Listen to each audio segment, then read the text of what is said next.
अस्सलाम वालेकुम वरहमतुल्लाह। एसएमसी की आज हमारी 5वीं क्लास है। इसमें हम सीखेंगे पुल बैक।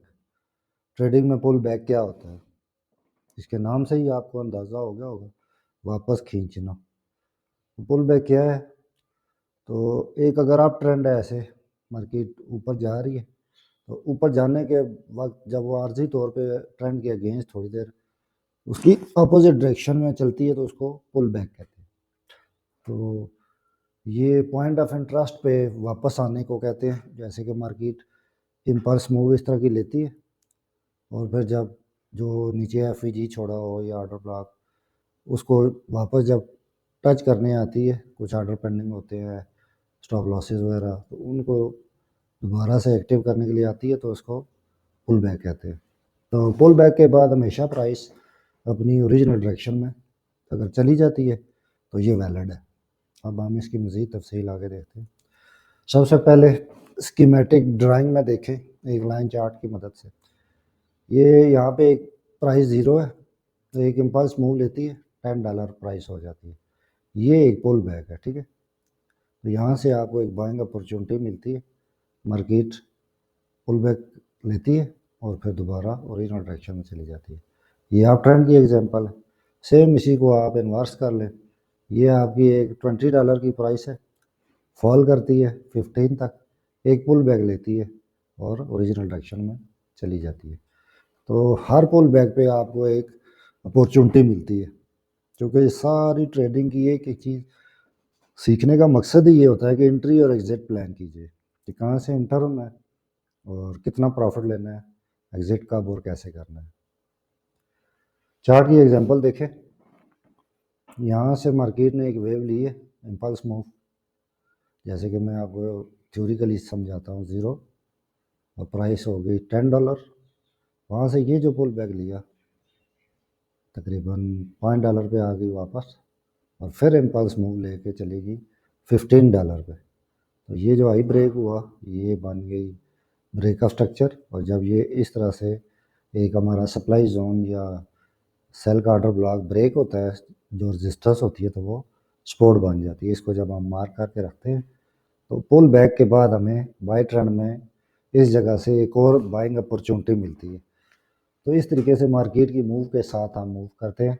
मार्केट जो बिहेव कर रही हो, हम उस पर रिएक्ट करते हैं और अपना प्रॉफिट लेते हैं।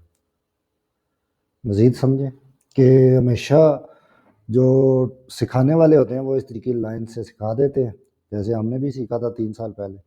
तो लाइन लगा के बता देते हैं जी कि ऐसे होता है ऐसे, लेकिन ऐसे होता नहीं है। मार्केट ट्रैप करती है, बार बार फेक आउट होते हैं, fake change of character, fake break of structure. तो काफ़ी उलझने होती हैं जिनको एक साथ देखना पड़ता है। तो देखिए, ये एक सिंपल मूवमेंट तो हमें ऐसे सिखाई जाती है, इम्पल्स मूव, ये पुल बैक और इम्पल्स मूव। लेकिन असल में मार्केट इस तरीके से इम्पल्स मूव लेने के बाद ये एक पुल बैक लेती है, यहाँ से लोग बाय कर लेते हैं। तो ये जो अर्ली बायर होते हैं, इनके एस एल इस जगह पे होते हैं, तो मार्केट इनके एस एल लेके फिर ऐसे जाती है। लोग हो सकता है ये जिन्होंने अभी अभी लॉस किया है, यहाँ से और बाय कर ले।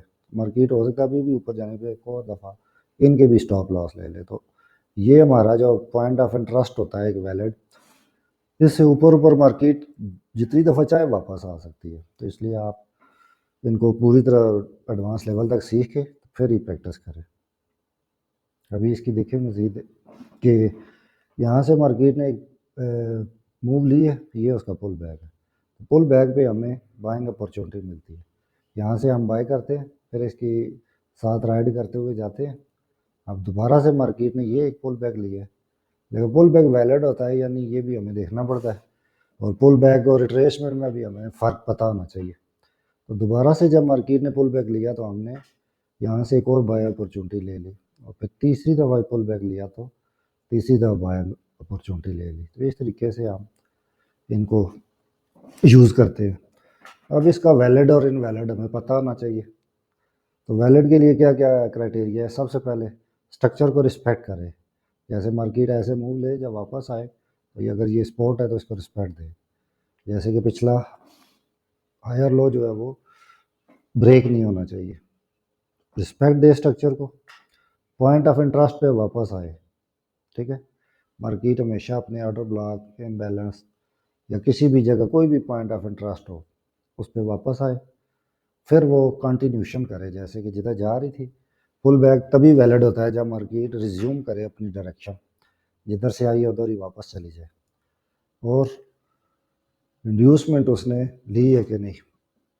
उसके अलावा आखिरी जो है वो उसकी ब्रेक ऑफ स्ट्रक्चर और चेंज ऑफ करेक्टर, ये कंफर्म करते हैं कि ये पुल बैक वैलिड है।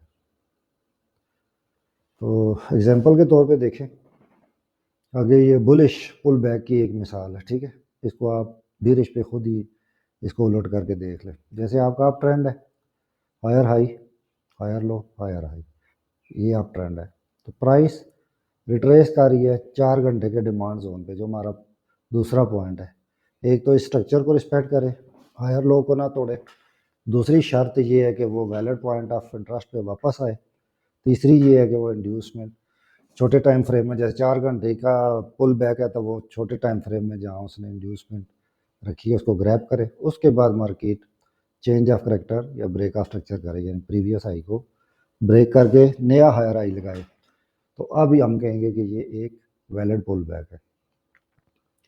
चार्ट की एग्जांपल से समझें कि अप ट्रेंड, मार्केट ने यहाँ से एक इम्पल्स मूव लिए, ये एक पुल बैक आया है, ठीक है, और उसके बाद मार्केट गई है, और ये इंटरनली जो मैंने बताया कम्प्लेक्स मूव्स होती हैं।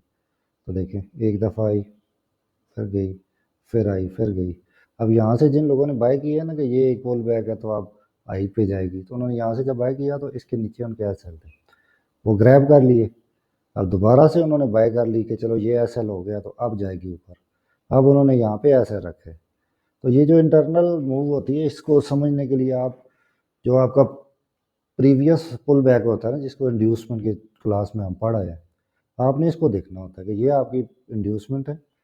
जब तक ये ग्रैब नहीं होती तो अगला हायर हाई भी नहीं लगेगा, और उसके अंदर इंटरनली मार्केट ट्रैप करती है।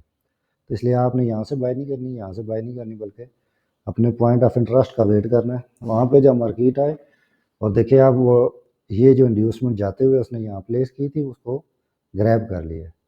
जब ये इंड्यूसमेंट ग्रैब हो जाए अब यहाँ से आप बाय करेंगे, और एस एल अपना इसे भी पिछली इंड्यूसमेंट के नीचे रखेंगे। तो इंशाल्लाह अब ये मार्केट ये जो आते हुए इसने इंड्यूसमेंट रखी है इसको स्वीप करके जिस डायरेक्शन में जा रही थी उसी डायरेक्शन में चली जाएगी। तो ये एक वैलिड पुल बैक की निशानी है। अब नेक्स्ट क्लास हमारी ब्रेक ऑफ स्ट्रक्चर पे होगी। तो फिलहाल पुल बैक को चार्ट पे देखें, और मैं कोशिश करूँगा कि पुल बैक और रिट्रेसमेंट में जो डिफरेंस है उसकी भी वीडियो अपलोड कर दूँ। Thank you. पुल बैक और रिट्रेसमेंट में क्या डिफरेंस है? दोनों का काम वही है कि मार्केट जिस डायरेक्शन में जा रही होती है उसके अपोजिट एक मूव लेती है और वो मोमेंटम अपना गेन करती है। जैसे कि यहाँ से एक गाड़ी है, चढ़ाई चढ़ रही है, तो यहाँ पहुँच के उसको फील होता है कि मुझे फ्यूल और लेना चाहिए, वो इस तरीके से फिर पुल बैक लेती है और दोबारा से अपना सफ़र जारी रखती है। तो ये पुल बैक है, ये रिट्रेसमेंट है। क्या डिफरेंस है कि जब भी मार्केट एक मूव लेती है जिसको आप इम्पल्स मूव कहते हैं, तो जो लास्ट ग्रीन कैंडल होती है ना, जिसके बाद प्रॉपर एक रेड कैंडल क्लोज हो, तो वो जो लास्ट हमारी ग्रीन कैंडल है ना उसकी विक को देखा करें, उसकी विक का बॉटम देखा करें। अगर उसकी विक के बॉटम पे ये जो रेड कैंडल है इसकी बॉडी हो तो वो रिट्रेसमेंट है, यानी कि फिर इस तरीके से दो कैंडल्स हैं, लेकिन ये जो सेकंड कैंडल है इसने इस ग्रीन कैंडल की विक के नीचे अपनी बॉडी क्लोज की है, तो ये टू कैंडल रिट्रेसमेंट कहलाती है। तो ये कितना पुल बैक डीप भी होता है और रिट्रेसमेंट डीप भी होती है। तो मिनिमम टू कैंडल्स हैं। वन कैंडल हो तो उसको आप किसी खतरे में नहीं लेते, मिनिमम टू कैंडल्स हो तो फिर ये देखते हैं कि वो पुल बैक है या रिट्रेसमेंट है। तो ये डिफरेंस है इनका। पुल बैक में लास्ट ग्रीन के नीचे विक होती है और रिट्रेसमेंट में लास्ट ग्रीन की विक के नीचे बॉडी होती है। ये रिट्रेसमेंट है, ये पुल बैक है। इस डिफरेंस को आप इसी पुल बैक वाले चैप्टर में याद रखें ताकि आपको आसानी रहे कि मार्केट का स्ट्रक्चर जब आप मेजर कर रहे हो, उसको मैपिंग कर रहे हो, तो आप इन चीज़ों से धोखा ना खा जाए और प्रॉपर मैपिंग करें।